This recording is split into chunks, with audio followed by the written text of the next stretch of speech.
కొట్టుకుంటే ఈజీగా అటు ఇటు అయిపోయి ఒకరోజు అమావాస్యలాగా ఒకరోజు దీనిలాగా ఉంటుంది, పౌర్ణమిలాగా ఉంటుందని జీవితం. 15 రోజులు చాలా ఉత్సాహం ప్రపంచంలో ఏదైనా జయించగలం అనేటటువంటి దాంతో ఉంటారు. 15 రోజులు అయిన తర్వాత ఏమిటి జీవితం, ఎందుకు చెప్తూనే ఉంటారు అన్నమాట. జస్ట్ 50 days, ఎక్కువ దూరం కూడా లేదు.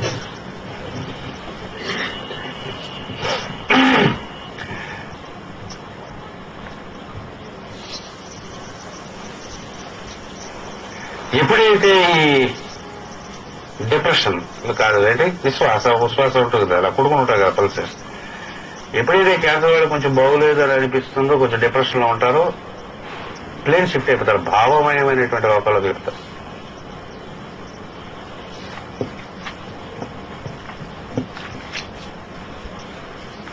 కొంచెం అలా కూర్చుని ఎందుకన్నా మంచిదని అలా కొంచెంసేపు డ్రీమీ వరల్డ్ లోకి ఆలోచించుకోవడాలు ఏమైనా చేసుకుంటారు, అలా లోపల భావలోకాలకు కొంచెం ఆలోచిస్తారు.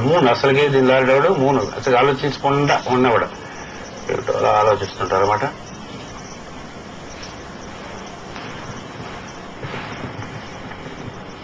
పాజిటివ్ సైడ్ భావలోకాల్లోకి వెళ్ళినప్పుడు అలా వెళ్ళిపోయి సూక్ష్మ లోకాలు చూస్తుంటారు, నిద్రపోతూ కొత్త ప్రదేశాలు చూస్తారు.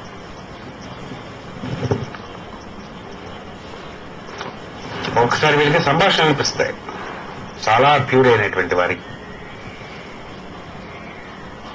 ఎవరిని నీళ్లు అన్నాడు, బాగా వర్షం పడినప్పుడు ఏమిటవుతుంది, చెరువులో నీళ్లు చూస్తే బురద ఎక్కువ ఉంటాయి. నీళ్లు తీసుకొచ్చి కానీ మన జాగ్రత్తగా కానీ ఇండుగు పిక్కని ఉంటుంది.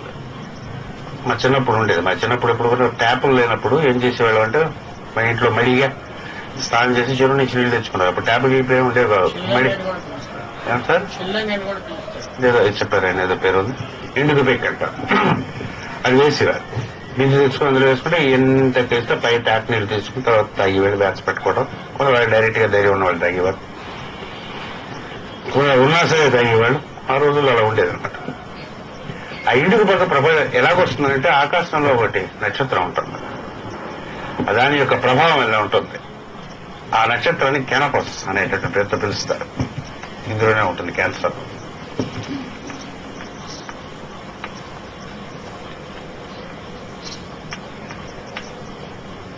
దీనికి సంబంధించినటువంటి ఋషిని అగస్త్యుడు అనేటటువంటి పేరుతో పిలుస్తారు.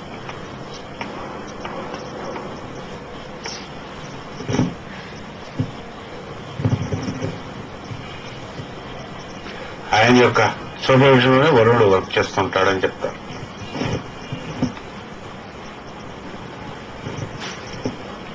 ఆయన కానీ మన దగ్గర పనిచేస్తుండేటప్పుడు మనలో ఉండేటటువంటి ఏమిటంటే మామూలుగా ఎలాగుంటే క్యాన్సర్ వాళ్ళకి ఎక్కలేదు, మనకు కూడా కోపం వచ్చినప్పుడు, కామం వచ్చినప్పుడు, క్రోధం వచ్చినప్పుడు మైండ్ బురద నీళ్ళగా ఉంటుంది అన్నమాట, ఇలా కొట్టుకుంటూ ఉంటుంది అన్నమాట.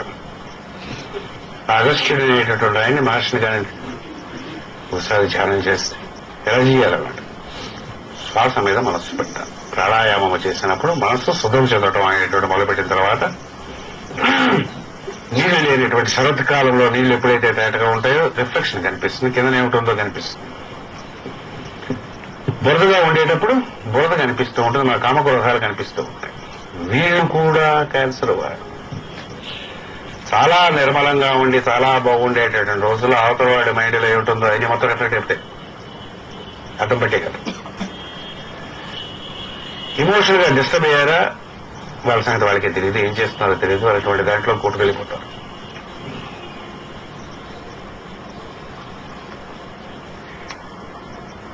ఆవేశం వచ్చి ఎవరిని దాంట్లో కానీ ఎదిగిపోయా లేదా శూన్యంలోంచి తీసి రచనలు రాయటం, శూన్యంలోంచి చూడటం, సూక్ష్మలోకాల్లో ఉండేటువంటి దేవతా సమూహాన్ని చూడటం, మాస్టర్స్ అనేటటువంటి వాళ్ళు డిక్టేషన్ అనేటటువంటి చేయటం అనేటటువంటిది క్యాన్సర్ వాళ్ళకి పాసిబుల్. నిద్రపోతుంటే ఇప్పుడు కళలో మాస్టర్ ఉండేటటువంటి ప్రదేశంలోకి వెళ్ళి అక్కడ టీచింగ్స్ అనేటటువంటి నేర్చుకోవడానికి క్యాన్సర్ వాళ్ళకి పాసిబుల్.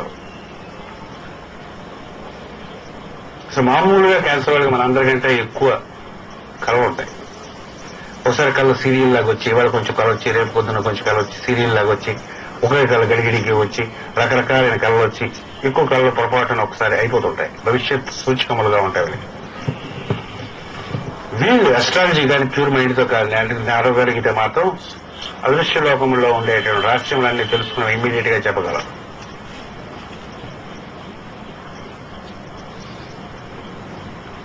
భవిష్యత్తులో కనిపించేస్తుంది. ఎప్పుడు వాళ్ళు ఇంటికి పెట్టేస్తున్నారు.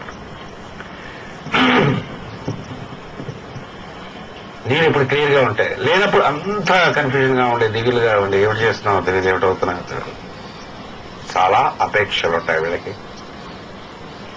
వీళ్ళు ఎవరినైనా సరే కలిసి అభిమానించారా, చాలా నిర్మలమైనటువంటి అపేక్షలు, చాలా అభిమానించి వాళ్ళతో పాటు తిరుగుతారు. తెగిపోయిందా మరి జీవితంలో వెళ్తారు. ఫ్రెండ్స్ కానీ రిలేటివ్స్ కానీ వీళ్ళతో ఆజన్మమైనటువంటి సంబంధం ఉండటం లేకపోతే అంచేత వీళ్ళ రిలేషన్ ఫ్రెండ్స్ సర్కిల్స్ లో క్యాన్సర్ చాలా త్వరగా మార్పులు వస్తుంటాయి. కొంతమంది వాళ్ళు వీళ్ళే అన్నట్టుగా అతుక్కుపోయి ఉంటారు, కొన్నాళ్ళు తర్వాత పట్టనట్టుగా దూరంగా వెళ్తారు. దాన్ని వీళ్ళు కరెక్ట్ చేసుకోవాలి. లేకపోతే మాత్రం కొన్నాళ్ళు వేసరికి అలాగా ఈ చేంజెస్ వచ్చి ఏది నిలబడకుండా పోతుంది. ఎంత ప్రశాంతంగా వీళ్ళు ఉండగలుగుతారో అంత జ్ఞాన సంపన్నులై ఉంటారు. ప్రశాంతంగా ఉండేటప్పుడు వీళ్ళు కానీ పొరపాటును కానీ లెక్చర్ ఇచ్చారా, ఆ టైంలో కానీ లెక్చర్ ఇస్తే కొన్ని వేల మందిని ఉరువు తొలగించి తన్మయానికి తీసుకెళ్లగలిగేటువంటి సమర్థత.